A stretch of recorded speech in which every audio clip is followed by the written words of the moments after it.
Hello, students. How are you? I hope you all are doing well at your places. तो आज हम class 10th का topic continue करेंगे. Last class में मैंने आपको बताया था reflection of light and laws of reflection. तो आज का जो हमारा टॉपिक रहेगा वो रहेगा स्फेरिकल मिरर्स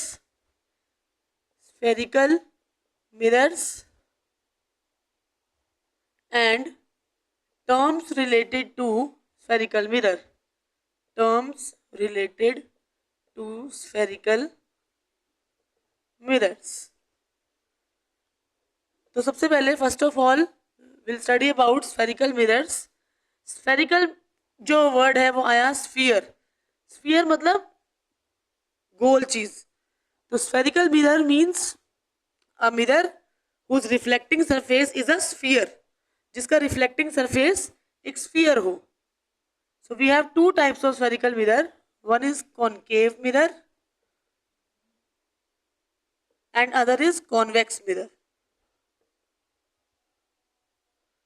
अब one by one we will study about convex and concave. So concave mirror means नाम से पता चल रहा है cave. Cave मतलब गुफा. तो concave means the spherical mirror whose reflecting surface is inwards. अंदर की डायरेक्शन में अगर रिफ्लेक्टिंग सरफेस हो मीन्स ये जो एरिया होगा यहाँ पे लाइट रिफ्लेक्ट होगी इस तरह से. तो the spherical mirror whose reflecting surface is curved inwards is called a concave mirror and convex mirror इसका बिल्कुल opposite, the mirror whose reflecting surface is curved outwards. like ये जो यहाँ पे इनवर्ड वाला जो चीज है वो पॉलिश्ड होगा और जो बाहर की तरफ उभरा हुआ चीज है वहां पे लाइट की रिफ्लेक्शन होगी. तो again students I am repeating के the mirror whose reflecting surface is curved inwards is called a concave mirror and whose reflecting surface is curved outwards is called convex mirror. Now there are some special terms. कुछ ऐसी terms हैं जो बहुत जाननी जरूरी है. There are special terms related to spherical mirror. तो let us study one by one. तो मैं यहाँ पे एक कॉन्केव मिरर बनाऊंगी और उसके साथ आपको सारी टर्म्स जो है वो समझा देती हूँ. सबसे पहले let us draw a concave mirror.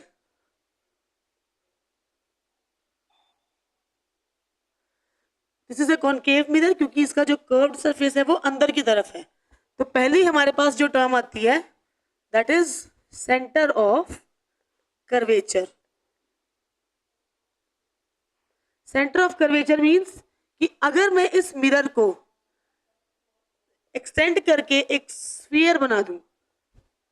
मैंने क्या किया, इस मिरर को हाइपोथेटिकली एक्सटेंड करके एक स्फीयर बना दिया. तो उस स्फीयर का जो सेंटर होगा see that is called centre of curvature. तो इसको हम डिफाइन कैसे करेंगे. It is the centre of the sphere. ये उस स्फीयर का सेंटर है of which mirror is a part. जिस स्फीयर का मिरर एक पार्ट है उस स्फीयर का जो सेंटर है the centre of the sphere of which mirror is the part is called centre of curvature. इसको हम सी से डिनोट करेंगे. ठीक है जी. अब सेकंड जो हमारे पास टर्म आती है दैट इज कॉल्ड पोल. पोल होती है द सेंटर ऑफ मिरर. अब ये मिरर है आपके पास यहां से लेकर और यहां तक. इस मिरर का जो सेंटर है दिस इज कॉल्ड पोल.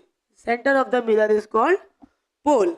अब थर्ड टर्म हमारे पास आती है दैट इज फोकस. अब फोकस ड्रॉ करते हैं. Again I will draw here a concave mirror.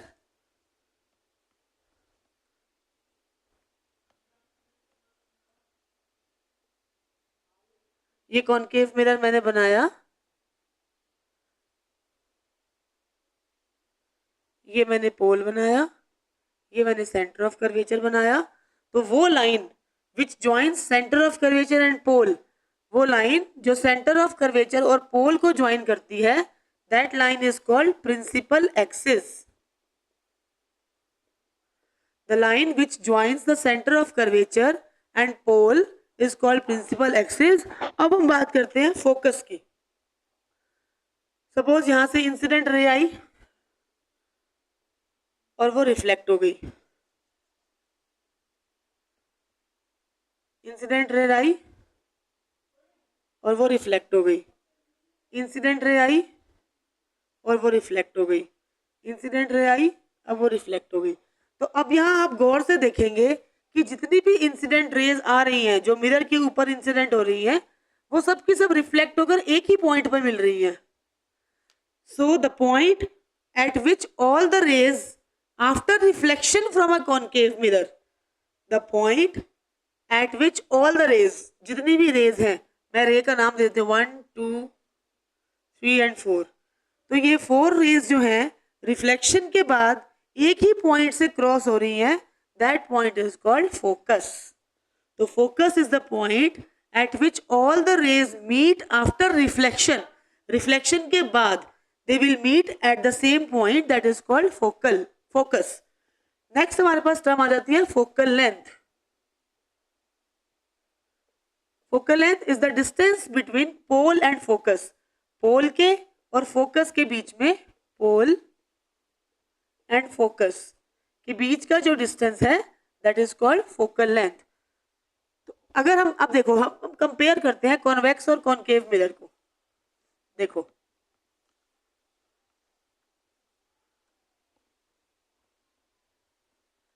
ये यहाँ पे मैंने कॉन्केव मिरर बनाया, यहाँ पे मैंने कॉन्वेक्स मिरर बनाया, ये principal axis, this is pole, this is centre of curvature, इसका सेंटर ऑफ कर्वेचर जो है वो मिरर के पीछे होगा क्योंकि रिफ्लेक्टिंग सरफेस तो यहाँ है, तो इसके पीछे सेंटर ऑफ कर्वेचर होगा, लेकिन जो कॉन्केव मिरर होगा उसमें सेंटर ऑफ कर्वेचर मिरर के सामने होगा। अब फोकल लेंथ की, फोकस की बात करते हैं। ऑलरेडी हम कॉन्केव में बना चुके हैं, this is the point focus.